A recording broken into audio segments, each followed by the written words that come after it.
Welcome to the Attention Deficit Disorder Expert Podcast Series by Attitude Magazine. Hey everyone, good afternoon and welcome. I'm Susan Kaufman and you are listening to Attitude Magazine's ADHD Experts Audio. If you're the parent of a child who loves twirling on tire swings or can't stand the tags in their t-shirts or maybe finds the sound at the movie theater intolerably loud, you may be living with sensory processing disorder, otherwise known as SPD. This condition is often confused with ADHD and other symptoms, and it's unfortunately all too little known.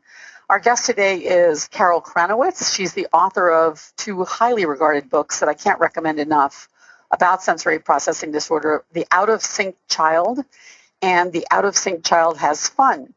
Her books have been read by over 1 million people, and as I said, they were very useful to me, and I know they'll be useful to you. Carol Kranowitz will talk about the hallmarks of sensory processing disorder, what it is, why it frequently travels with ADHD, and she'll offer some strategies for identifying SPD in your children, as well as what we call sensory positive strategies for school and play. Carol, thank you so much for being with us today. We're grateful for your time. Yes, I'm happy to be here. So I got my start in SPD land as a preschool teacher, and I was wondering why some of the kids that I was teaching seemed so out of sync. What was so dreadful about a triangle or a tambourine? Why was an obstacle course something that you wanted to stay away from? Why did some children never let their feet leave the ground? Why were some children always fidgeting and restless, and others seemed so inattentive? Was it ADD? And this was many, many years ago. So we thought maybe it was ADD, but no, it wasn't quite right. So I learned about SPD when an occupational therapist came and talked to us at our school, and it made so much sense. SPD overlaps with many other difficulties that children and adults have, and I'm going to give you a whirlwind tour of SPD, and then we'll see how it connects with ADHD. We have at least 8 senses. Everyone knows about the 5 senses of seeing, hearing, smelling, tasting, and touching. And you can see the dotted lines here around this little kid that show where the receptors are. So you see the receptors for the smell is in the nose, and the dots around the child's whole body indicate that the tactile system is something that is all over the kid's body. And we all have these senses. The stimuli come from the environment around us. We see something or something touches us, and that information goes to our brain, and our brain tells us how to respond. And that's true for everybody. We also have body-centered senses that nobody else quite shares with us. So our vestibular sense is in the receptors are in our inner ear, and that the vestibular sense tells us where we are in space, how fast we're moving, whether we're up or down or falling or securely in a stance or on a chair. And we need the vestibular sense for everything we do. The vestibular sense is like the master sense. If we don't know where we are, we're going to hang on tight to something that's going to keep us rooted to Mother Earth. So we're going to not want to stand up or swing or go upstairs. We're going to just want to hang tight. Proprioception is the sense of our muscles and joints. And every time we stretch and flex our muscles, we are getting proprioceptive input. And proprioception helps us know how to get into our coat, and how to thread a belt through the loops of our pants that we can't see behind us, and how to go up and down stairs and keep our balance. Very important. Interoception is the sense of our internal organs, and that, again, is very private. Nobody else knows if we're hungry or have to go to the bathroom. And all of these senses, all 8 of these, have to be going smoothly, churning along constantly to help us function smoothly throughout the day. So what functions do our senses serve? Well, if you look at this little list here, you'll see the senses are pretty important. We need our senses primarily for self-protection, to defend ourselves. So if a frisbee is coming through the air and we're playing on the beach and the frisbee's coming at us, we are going to duck, or we're going to get out of the way if we're not good enough to catch that frisbee. We are always using our senses to first protect ourselves, to survive. Then when we feel safe, that frisbee did not knock us down or give us a concussion, then we can use our senses for discrimination. And this is learning how to jump for that frisbee the next time and get our vision and our proprioception and our tactile system and our vestibular system all working better so that we can catch that frisbee. But we can't do that unless we feel safe. Safety is really important. We use our senses for satisfaction, for feeling good, so we continue doing what we like and we don't do what we don't like. And we need our senses for action. This is called praxis, which consists of coming up with an idea, that's ideation of something we want to do. Then we do the motor planning, which is figuring out how we're going to get our bodies coordinated so we can return the frisbee. And then the third step in praxis is execution, actually letting go of the frisbee and aiming it toward the person we're playing with. Sensory processing disorder puts all of those everyday functions out of order. What happens with sensory processing disorder is that ordinary sensory experiences, like things that we see, things that we feel, movements that we make, come in through our sensory receptors to our brain, and our brain reacts in an atypical way to that sensation. That could be late, our reaction could be late, or it could, the connections might go in the wrong direction. Anyway, the information comes in and our brain mishandles it, and therefore our responses are affected. So we don't respond as we should typically. And it affects everything we do because we need good sensory processing for everything we do. So we can't look in the brain, but we can look at kids' behavior. Behavior means something. Patricia Lemmer is a friend of mine, and she came up with this list, and other people concur with it. So often we look at sensory responses that children have, and we have to wonder, is it a sensory processing problem or is it something else? And particularly today, I want you to think about inattention and hyperactivity and impulsivity. These are symptoms, of course, that are ADHD symptoms. So, you know the old saw, when you hear hoofbeats, look for a horse, not a zebra. So ADHD has been around a long time, and we might look at inattention and hyperactivity and we might think, aha, ADHD. Well, the symptoms fit that diagnosis, but let's look at the other possibilities. Let's look at these zebras. And SPD is a biggie. Why are children inattentive?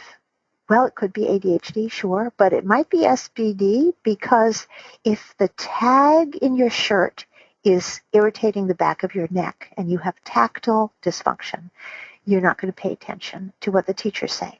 If the chair that you're sitting on has 4 legs and only 3 of them hit the floor simultaneously, you are not safe.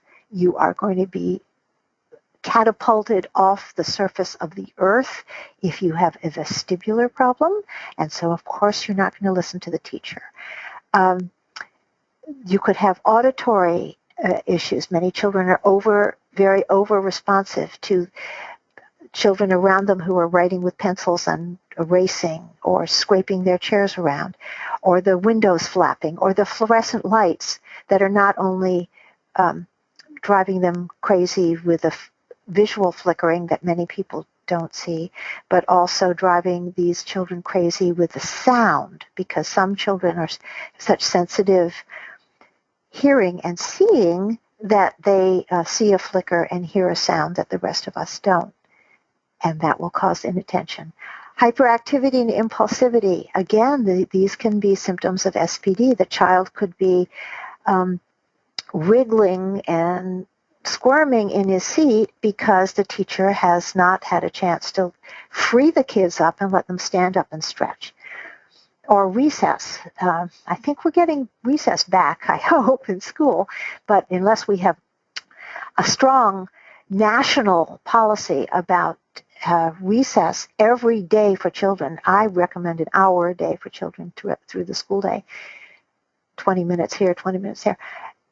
Unless we have movement, sitting still is not good for anybody, especially kids with SPD. They need to move because moving is learning. And you can see the other items on this list of the alternative diagnoses. I like the last one very much. Sometimes inattention and hyperactivity are simply symptoms of being under the age of 7. Okay, so there are 3 major categories of sensory processing disorder. One is sensory modulation disorder. Sensory modulation disorder has 3 subtypes. One is sensory overresponsivity, and this is the child who's the avoider, the one, everything is too much for this kid. He's going to live under the desk at school. His hands will be over his ears. He's going to shield his eyes. He doesn't want to be touched. Everything is too much for this child. And this is a very emotional kid. Sensory modulation disorder has a second subtype, sensory under-responsivity. And this is the child who doesn't notice what's going on around her. If you are kind of in the child's face, or I don't mean in a bad way, but I mean if you get right in front of the child, speak clearly, and say, now it's time for math, or now we are leaving for the playground in 5 minutes, put the Legos away. If you're right there, you can get this child's attention, and then the child will probably have a fine time going to the playground and doing outings with the family and learning at school. Once this child gets started, things tend to go pretty well, as I understand it. But to get their attention is the job of the child's grown-ups, because the child might not notice what's going on. Sensory modulation disorder has a third category, and this is sensory craving. Sensory craving, this child doesn't object to sensations, and this child notices sensations. This child has to have them. So this is the bumper and crasher. This is the kid who gets on the tire swing and is there for half an hour. Or this is the climber. Everything is a ladder for this child. The bookcase is a ladder. The kid's never filled up. He always wants more movement, more popcorn in his mouth, more noise. And this kid will be kind of a daredevil going after, seeking sensations constantly. So the next category in sensory processing disorder is sensory discrimination difficulties. And this is the sensory jumbler. This is the child who might not have a modulation problem, or he might have a modulation problem. There are all kinds of matching up that can happen in SPD. This is this jumbler. This is the kid who goes to pick up a bucket, and he might have picked up this bucket of water every day. Maybe his job is to clean, well, this is an old-fashioned job, to clean the blackboard. I bet we don't have blackboards at school so much. But anyway, let's say his job is to pick up a bucket every day, and every day it's the first time he's ever done it. He doesn't discriminate. He doesn't use his eyes to make a judgment. He doesn't use his proprioception to be able to evaluate how that bucket is going to weigh. So he picks it up with too much force and the water goes everywhere. Tomorrow he might pick it up with insufficient force and not be able to get a grip on it as he comes up empty. The person with discrimination problems will be putting his buttons in the wrong buttonholes. Speaking, listening might be hard. He might have auditory discrimination issues where the beginnings and the endings of words are muddied, so he might not hear the consonants. Someone might be talking about the bud on the tree, and he might think the person's talking about the bug on the tree. So you'll see kids in conversation, and they think they're engaged in a conversation with their peers, and the other children are looking at this child like, what? Where is he coming from? What the heck is he talking about? Because he's missing out on things like consonant sounds. He might miss visual discrimination cues too. So B and D gets mixed up not only in the ear but also on the page. And it's very embarrassing to have sensory discrimination problems because you're making errors, and these kids tend to get laughed at. And you grow up with this kind of thing. You grow up with modulation problems too. A third category of sensory processing disorder is sensory-based motor disorder. And this has two subtypes. One is postural disorder, and this is the sensory slumper. This is the kid who moves in a clumsy, disorganized way. This child might have difficulty stabilizing himself. So you're not going to see him clambering up the slide and then getting into position to come down and coming down gracefully and jumping with both feet and running around and doing it again. No. This is going to be a child who avoids that kind of playground activity because it's daunting, or does it in a kind of clumsy, childish way. Some of the problems involved with postural disorder are with bilateral coordination. Many kids did not crawl as little children. They have difficulty crossing the midline, which means using the eye, hand, or foot of one side of the body in the space of the other eye, hand, or foot. So what we want to do with these kids is get them in motor activities that integrate the two sides of their body. Bilateral integration happens with crawling, running, walking, climbing stairs, left, right, left, right, left, right.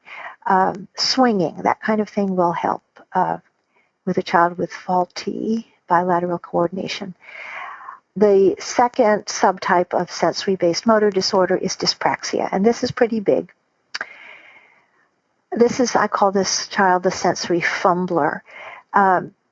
Praxis, I was saying before, a function of SPD. Praxis is ideation, motor planning, and execution. In the child with dyspraxia, that is not a smooth progression. Ideation is coming up with an idea of something you want to do. And research is showing that children with SPD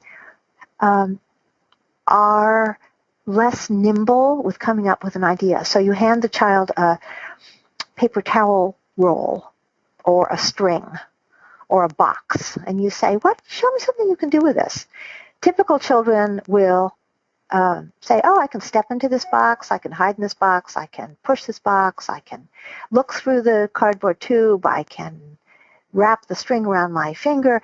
They'll come up with a lot of ideas, and children with SPD will not do that. Here's a good chance to tell you that children with ADHD will come up with the ideas and the motor. They'll probably have good motor planning, and they will be able to execute their ideas. It's SPD is the category of difficulties where praxis is especially involved. Kids with dyspraxia prefer the familiar rather than the novel, and that's a big difference also between the child with SPD and one with ADHD.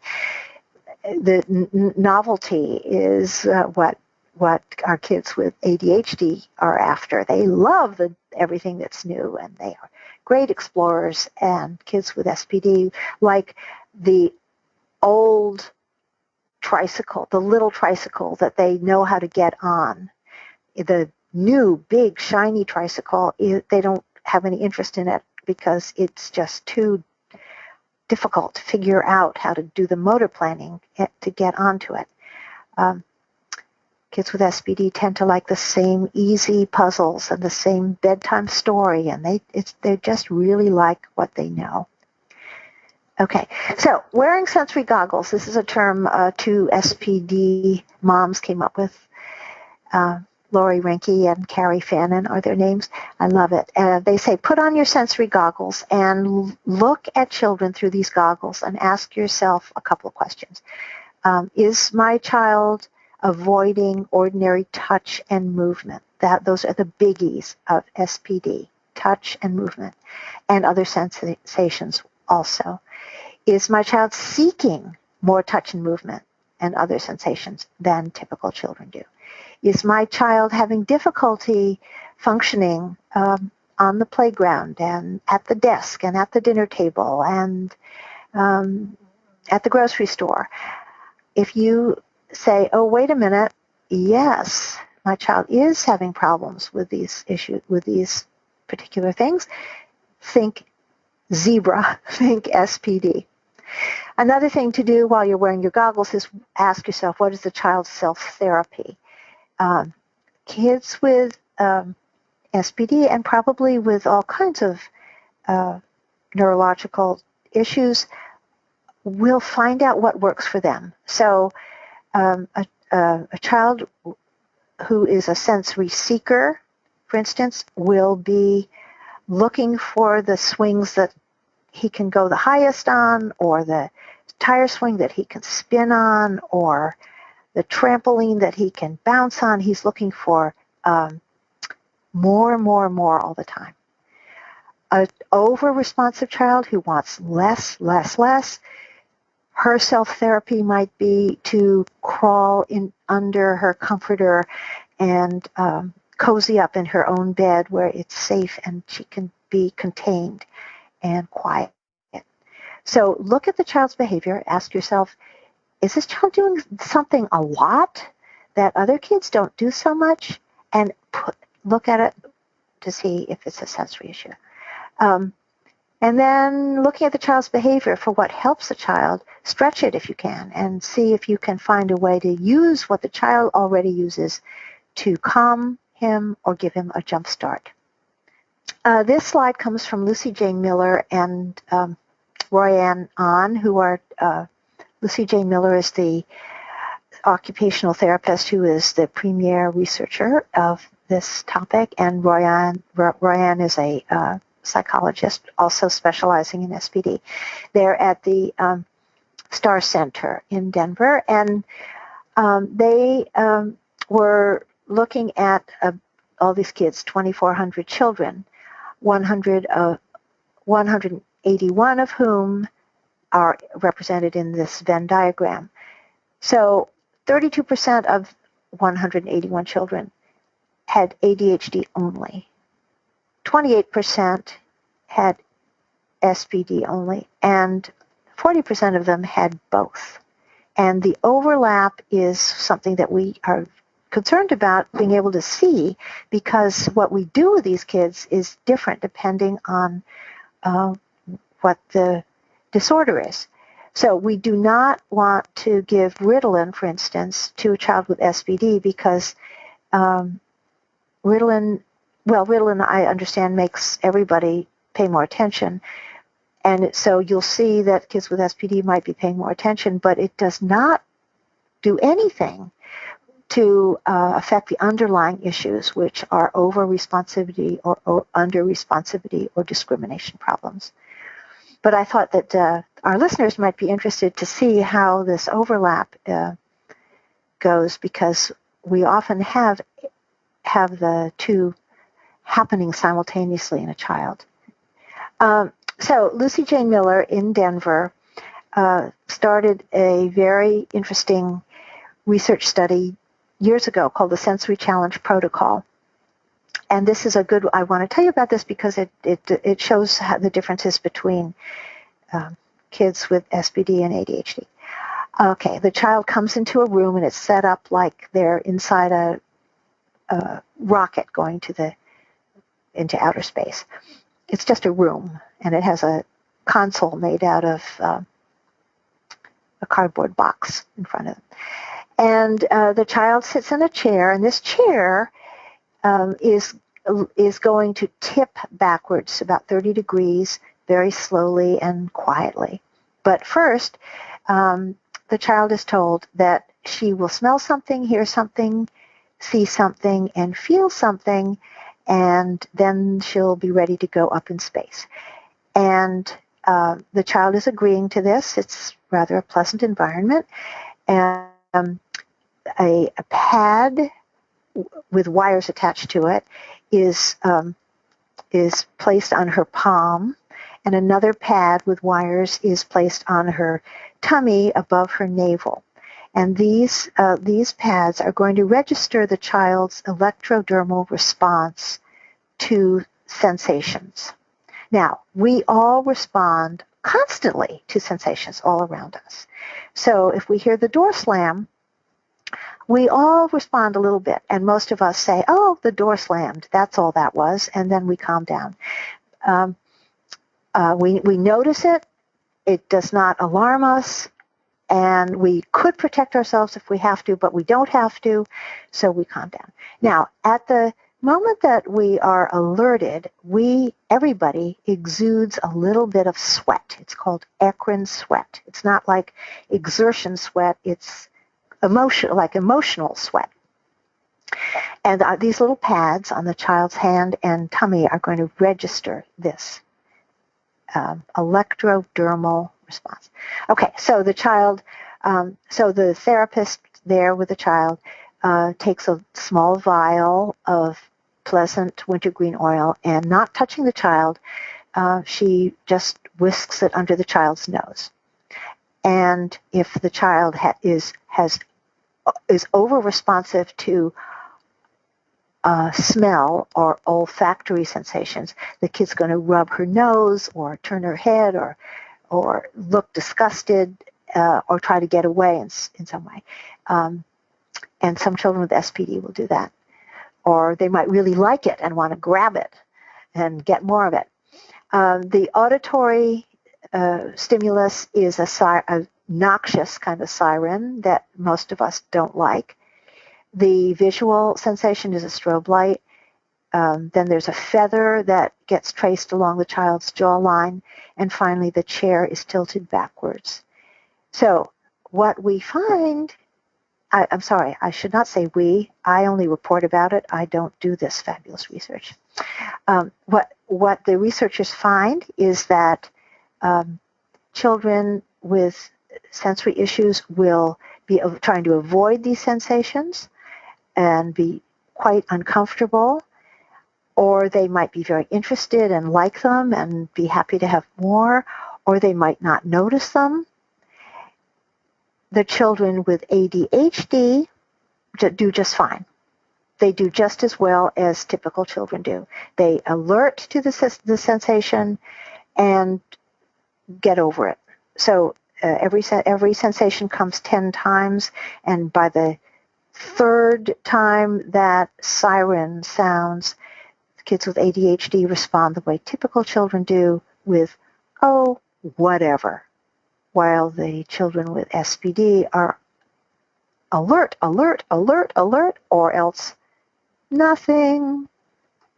Another research study that differentiates children with SPD from those with ADHD is this little pilot study, 68 kids altogether, so it wasn't a large study. And the kids individually were seated at a table, and there was an apparatus in front of them on which they would see a square, and then they would see a circle. So their job was to, when they saw the circle, they were to press the button on the right, and when they saw the square, to press the button on the left. Okay, so they did that. Everybody is smart enough to do that. And, no stress over that one. Then they were told to stop pressing the correct key if they saw the shape and heard a tone. Kids with SPD refrained from pressing the key, but guess what? The kids with ADHD had to press the key. So the hypothesis is that there's this double dissociation. If you have ADHD, you have good sensory habituation. Habituation is what the sensory challenge protocol is all about. How do we habituate to the sound of that door slamming or that siren sound? ADHD kids have good sensory habituation, but they cannot inhibit their desire to press that key. And kids with SPD had poor sensory habituation, but they understood the directions and obeyed the directions and did not press the key if there was a tone. So what can we do? We can get our kids playing vigorously with open-ended fun and outside. Dr. Jean Ayers was the occupational therapist who formulated the theory of sensory integration or sensory processing, which he also called it, back in the 50s and the 60s. And she said, fun is a child's word for sensory integration. If the child is really engaged and loving what he's doing, chances are he is developing and enhancing his sensory processing. And where does this happen? It's outside. It's where the action is. It's not in front of the computer or with a handheld apparatus. We need children to be using as many of their senses as they can simultaneously. The more important it is, the more senses we use. And ask yourself what a memorable childhood experience was. And I'm 100% sure that you're going to come up with some activity of childhood that was outside, that was playing with other kids that you felt safe with, or grown-ups that you loved being with. You were helping to further the activity. You had good ideas that were acknowledged and honored. You were communicating with other people. You were using tools. You were moving. And probably there were 5 or 6 sensations being used at the same time. I ask this question to every audience where I do a presentation, and I never get anybody saying, my memory is watching television. So I worry about our kids today, because if they're not outside digging ditches and making fords in the creek and climbing trees, they're missing all these wonderful opportunities to use their whole body and weave all the senses together, integrate them, and learn. We need to also get our hands on our kids. And sometimes when children are having a meltdown, you don't know what to do. But I suggest going toward your child when really you'd rather just slam the door and leave. But go toward your child, because your child is out of control and needs a grown-up. So embracing your child with a strong hug, suggesting that the child lie down on the couch and taking couch cushions and pressing on the child's back and buttocks and legs is very soothing and very calming, and it's kind of funny too. Teach the child how to squeeze his own body, squeeze his forearms, his biceps, his shoulders, and squeeze his thighs and his calves. And doing squats is really great to get deep pressure into the body, which is calming. Heavy work activities. Make these 4 verbs be your mantra. Push, pull, lift, and carry. And while you're at it, chew, toot, and blow. and get your kids moving. These are research studies. If you go to spdfoundation.net and go to research, you will see these studies. These are the ones that here are all have to do with ADHD. I want to call your attention to just a couple. One is that 80% of children with SPD and specifically sensory over-responsivity do not fit the DSM criteria for ADHD. In a cohort of children studied for a long time in a New Haven, Connecticut study, 80% of the kids in this huge cohort do not meet DSM criteria for ADHD. I think that's really important. That one is by Dr. Ben Sasson.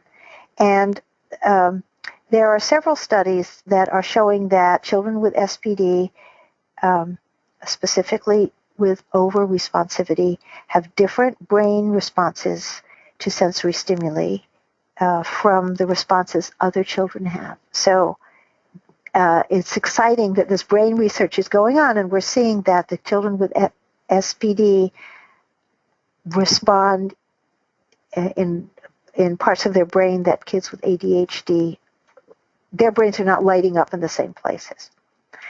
The Scientific Work Group is doing a lot of this research at Sensory Processing Disorder Foundation. A couple of other things to tell you. One is there's a wonderful book for you to look into. It's called 9 Conditions Commonly Diagnosed Alongside ADHD.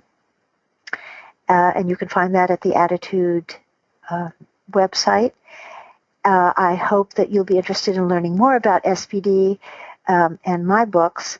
You can go to my website, outofsyncchild.com. And I have written an article that's on my website on this topic of the two lookalikes, SPD and ADD. And I have talked, and now I'm ready to listen. Thank you so much, Carol. That was a great introduction. We have lots of wonderful questions. Let me just start with asking you to describe the treatment for SPD. Some of the people who are participating have children who are receiving OT services. Others are asking if their child should receive services. Can you describe what OT services are and how they treat SPD? Yes. Occupational therapy is the field, and within that field there are occupational therapists who have been trained in sensory integration theory and techniques. And so what they provide, the therapy they provide, is called OTSI, occupational therapy using sensory integration techniques.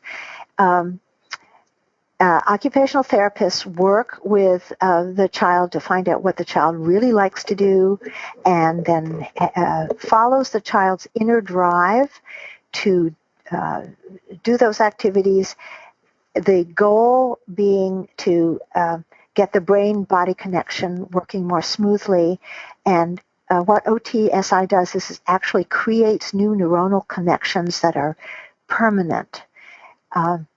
So the child goes in to see the OT and doesn't want to touch anything, but the OT brings out this very alluring shaving cream with plastic teddy bears inside it and coins and penny and doodads, and the child is so interested that he'll touch the shaving cream and get into it to get the prize. I mean, that's one simple example. There's always activity. The child is not doing a lot of sitting. The child is doing a great deal of moving, because that's how the brain and the body get integrated and everything happens. I suggest that if parents are wondering if I've piqued them and they think that maybe they do have a child with sensory issues, go for an evaluation with a therapist, or sometimes just a conversation without the sometimes you don't need the whole assessment. Sometimes you can just try a little OT and find out. You will see that almost every child loves OT using sensory integration techniques. So go do that. And if you need to know where to go to spdfoundation.net. and they have a registry there where people all over the country have registered. These are folks who are practicing OTSI. Okay. Is just to frame SPD, is it a DSM diagnosis, and who diagnoses it? Is it recognized, or are we still in the infancy of understanding and recognizing SPD?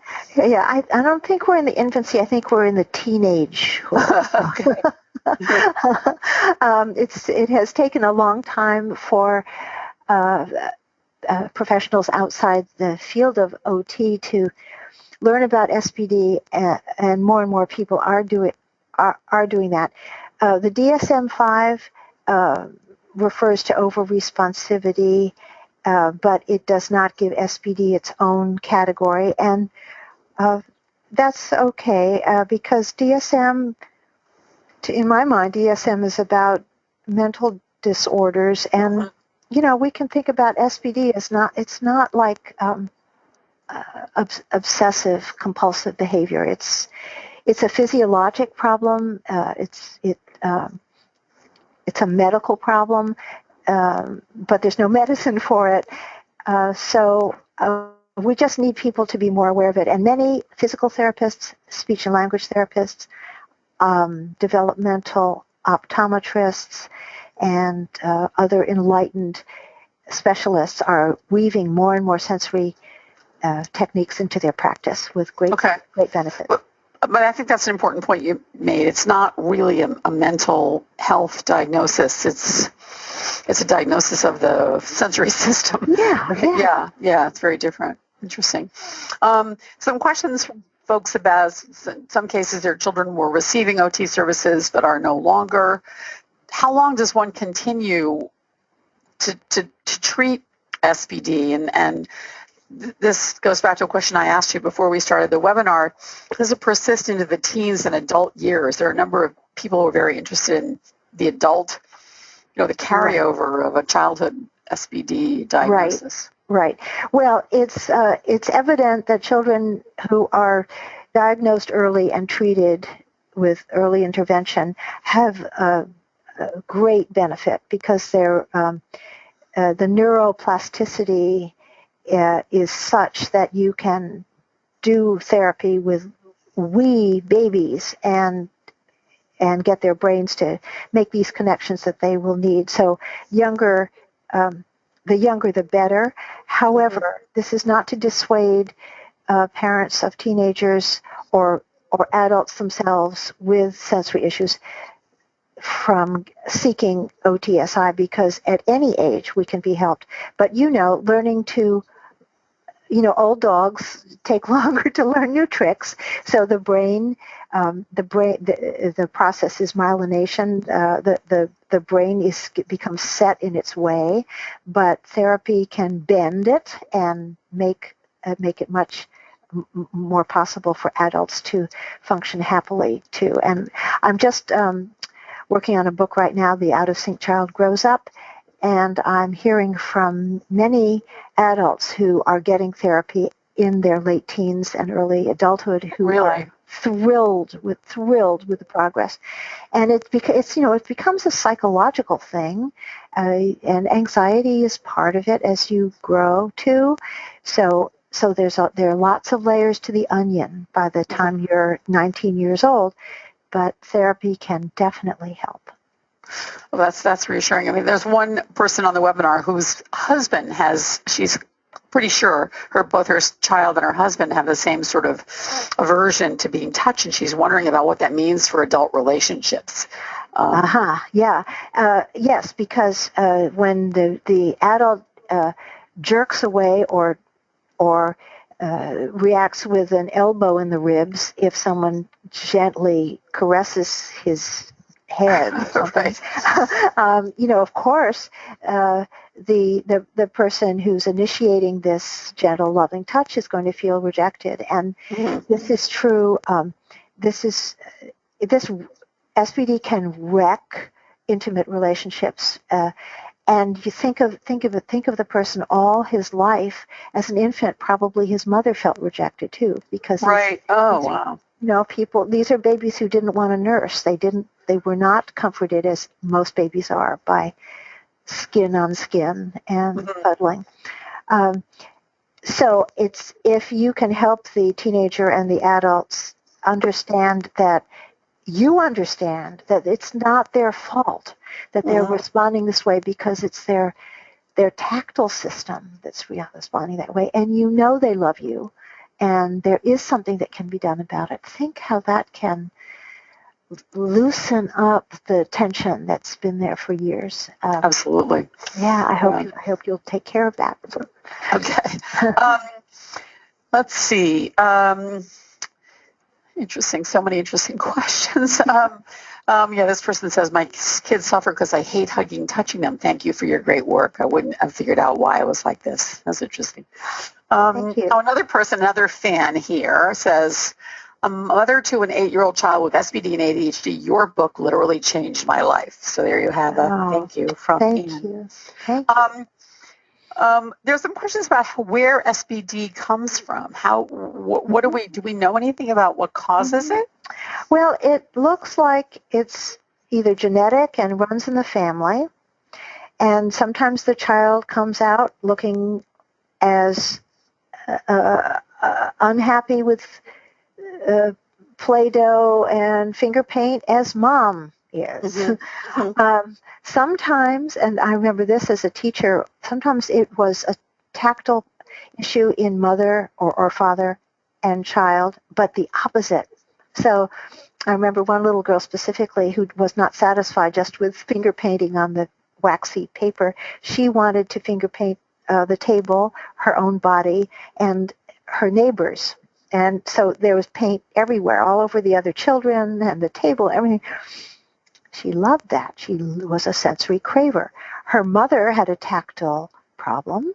She was a tactile over responder. So her mother hated all this mess. And it was a huge, exciting, almost teary epiphany for this mom in a conference that we had, where we teachers were explaining to the mom, well, you have the same thing. It's just two ends of the spectrum. Right. And what a relief to understand it.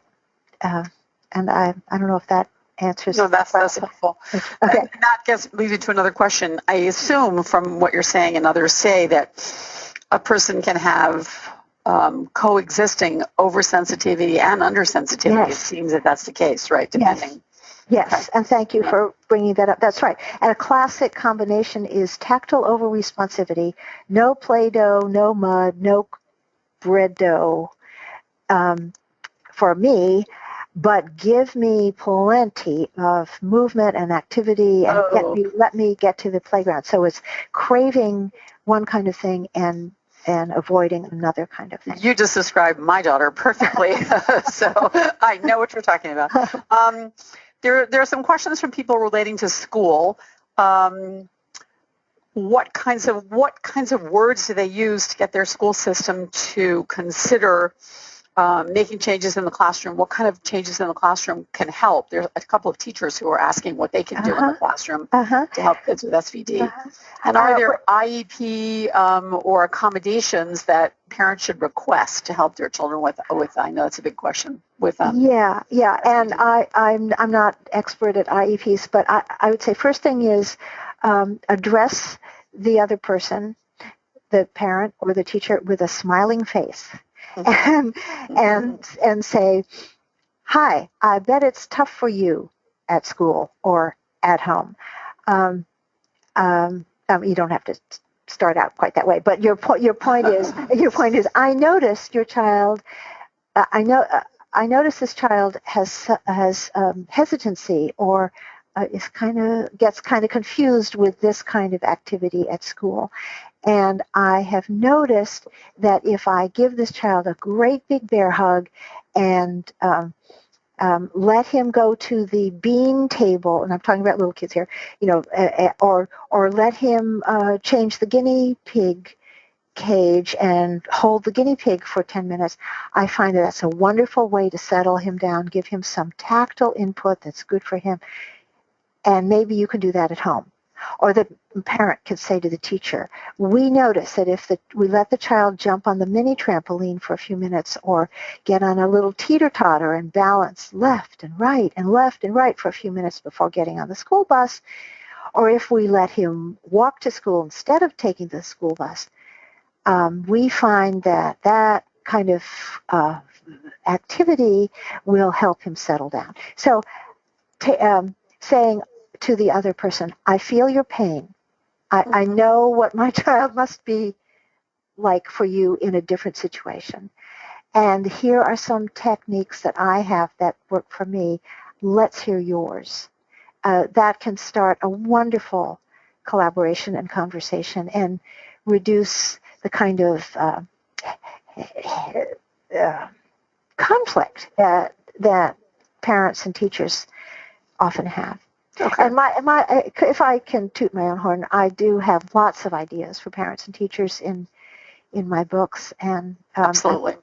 Growing an In-Sync Child that I co-authored with Joy Newman, a perceptual motor therapist. It also has tons of ideas. Growing an In-Sync Child. So okay. Yeah.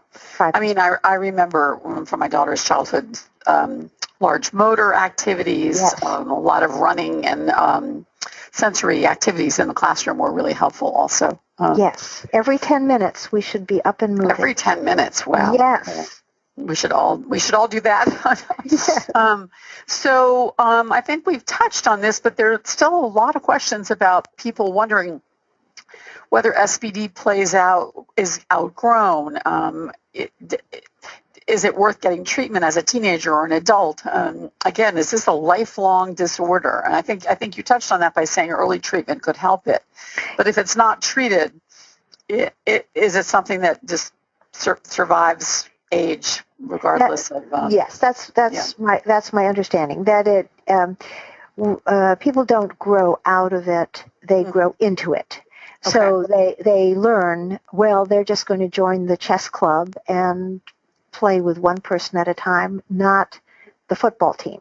Mm-hmm. They will self-select activities and friends that make them comfortable and satisfied and help them learn and avoid what is the opposite. SPD will change as people grow. Some things do, some problems dissipate. Mm-hmm. But my understanding is that if you hate those seams in your socks and labels in your T-shirts when you're 3 years old, you're going to hate them when you're 33 also. So there are things that you can do, and adults do them. They find out, right. But I do implore everybody to look into it, read about it a lot, try some therapy because it can turn things Make a around. difference. Yes. So the last question from the parents for kids who have both ADHD and SPD, how do they go about that? If medication is not from ADHD is contraindicated for SPD, what is their strategy? What should their strategy be? Yeah. One person says, should we first try OT and then see if that helps impulsivity? And if not, try medication. And how should they approach that? I always think OT is the first place to go. I always think trying something natural and physical is better than medicine. I understand medicine is something that some people have to have. Right. But if you have a choice, start with the OT because it helps everybody, including the child with ADHD. Totally. And it has lasting benefits. And I just, Susan, I just wanted to tell you something that's funny. An OT friend of mine said, telling the difference between a kid with ADHD and SPD is easy. And I said, what's the answer? She said, well, you take them out to the playground and you say, run around the circumference of the playground 3 times. and the kid with SPD will feel so much better and will sit down and will be attentive and will not be overactive and will get the task done. But the child with ADHD will still be fidgety. Oh, that's so interesting. Yeah. So the sensory diet will do it for the kid with SPD, but not The kid with ADHD. And Yeah, that it'll makes make so much sense. Yeah, a kid with ADHD will feel good after that run because that Right. makes them feel good, but it But they'll won't. still be fidgety. Yeah. Interesting. Yeah. So let's see. Claudia says, many of the sensory diet activities I've implemented at home have come directly from your books. It has truly been a godsend. Thank you. So listeners, look for the out of sync child. And Deirdre says, I'm 53 and I still cut the tags out of my clothes.